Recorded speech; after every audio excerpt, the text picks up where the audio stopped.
Good morning, everyone, or maybe good day for some of you from Bollebygd, just outside of Gothenburg on the west coast of Sweden. Let me see if we can get this sharing going. All right, so I work at Lider Sjuhärad, which is a lag in Sweden, and I'm also a project leader of our preparedness project that we call Redo, which means ready. And as you can see, there are a lot of logotypes on this page. If you focus on the ones at the bottom, you see all the 8 municipalities that are in our area. They have all been involved in this project.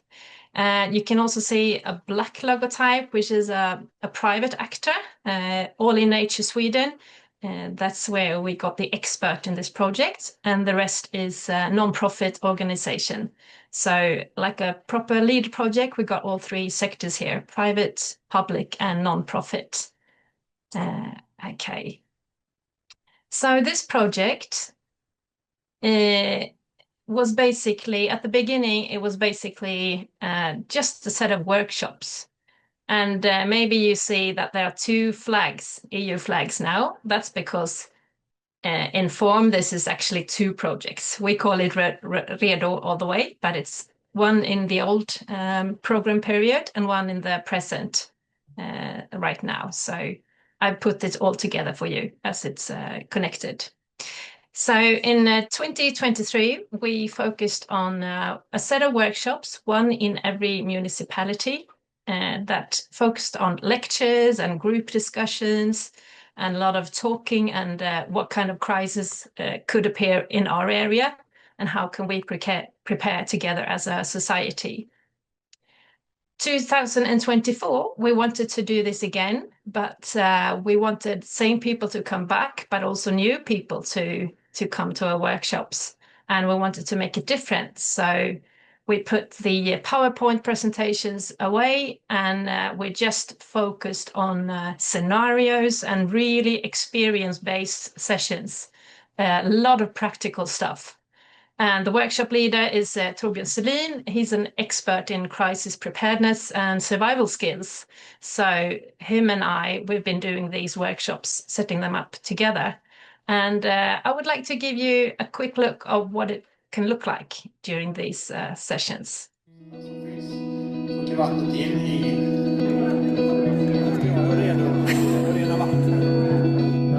Och sen på med denna.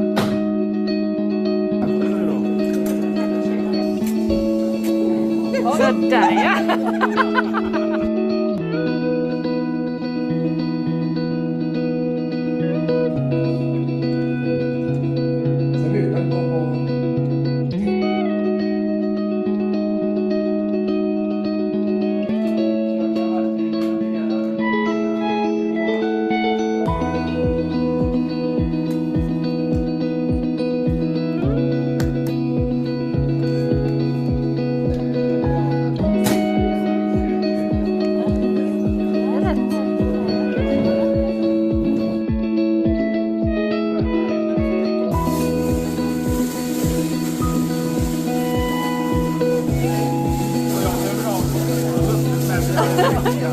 Vad mysigt!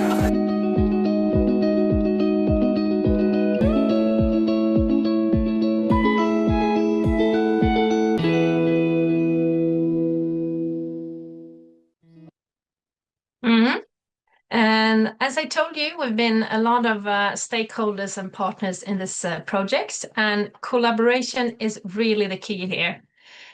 From Lider Sjuhärad, we've been handling the project management, planning, all the administration, of course, the funding and coordinating all the involved partners. We've had all the municipal crisis coordinators all along, and they have been talking about the municipalities' responsibilities and how they work on preparedness. What can a citizen expect or not expect from the society if a crisis comes along? And they've also been available for expertise and a dialogue during these workshop sessions. Bygdegårdarna, which is, I'm not sure if you've got the exact same thing in Europe, but sort of a community centers and they have been hosts of the preparedness events. They have always big houses far out on the countryside, are very important actors in this project. They have also been raising awareness and curiosity about how associations can work with preparedness. And also we had Studieförbundet Vuxenskolan, which is an adult education association.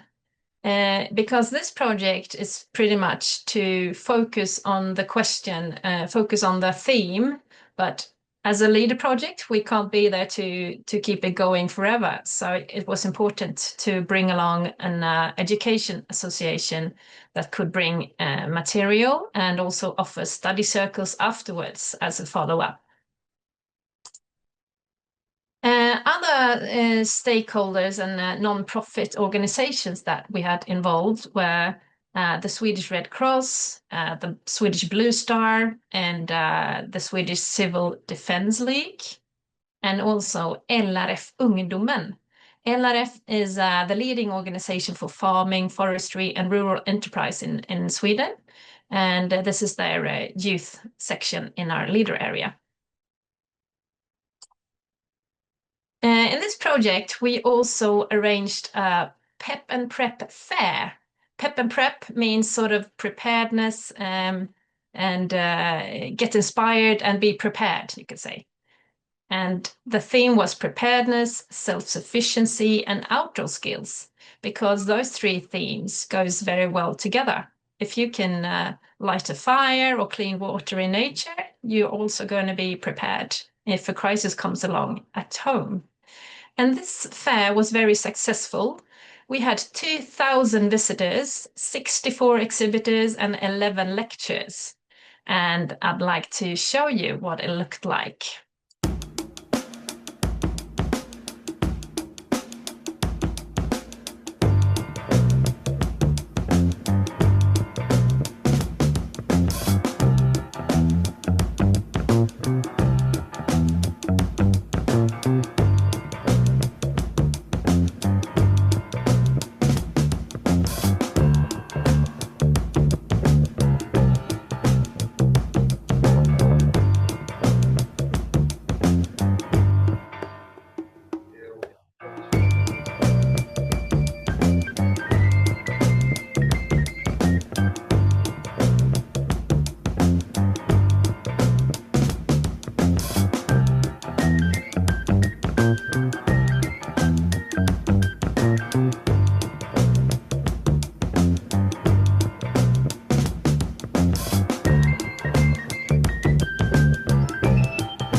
Okay, so that was a lovely day, that fair. We're looking into doing it again now. I hope we can manage that. Last activity in our project that is actually going on right now is something that we call defibrillators on the road, because we think that first aid is also an important question in terms of preparedness. It doesn't really matter how many cans you've got in your basement if it's impossible to go to the hospital and you don't have the stuff you need at home. And this activity is about finding 5 entrepreneurs who drive a lot of drives a lot on the roads in our area and far out on the countryside. Att du mnie widzisz? Those, oh, someone needs to mute that. So we're going to find these 5 entrepreneurs and give them a defibrillator with a special bag that makes it safe from cold weather in the car. We train them in CPR and first aid. And what they need to do is they register as an SMS lifesaver. And an SMS lifesaver is a system that is going on in Sweden where volunteer first responders that are alerted via a GPS-based mobile app. So anyone really that is comfortable in knowing CPR and first aid can use this app, and at the same time as the ambulance goes off, the SMS lifesaver get a signal in the mobile app. So in this way, we can maybe shorten the responding time for an ambulance, or we cannot. How can I explain this in English? I think you understand. If we have people that are educated and they also bring a defibrillator, they might be really close to a cardiac arrest and be there quicker than the ambulance, so to say. All right. We understood quite early that if we're going to go around our area and talk about preparedness and involve people, there are going to be a lot of ideas. And it would be really nice if we could support those ideas. So we also have had another project called Beredd, meaning prepared. And it's actually a micro grant. So people or organization have been able to apply for up to 25,000 Swedish kroners for a public benefit initiative with a preparedness theme. And all these micro grants, the applicants have been able, or they had to co-finance with an equivalent amount in voluntary non-paid time. So you can see a few of the examples. We've granted 16 local initiatives so far, but it's still going on. So there's going to be more.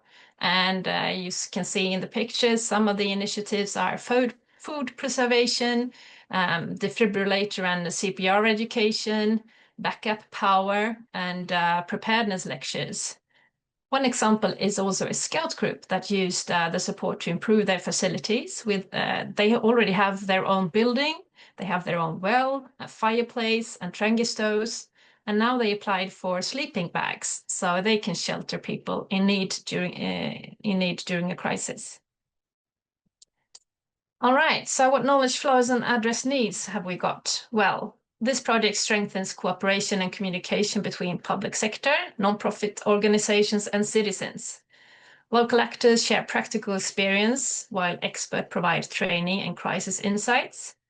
It builds awareness and confidence to act together in times of crisis, and also addresses the need for faster first response in rural areas where ambulances' arrival times are often longer. Okay, that makes my time up. I could talk about this all day. So if you have any questions, feel free to get in touch. Please do. And of course, you're going to get these presentations with a link to our project later.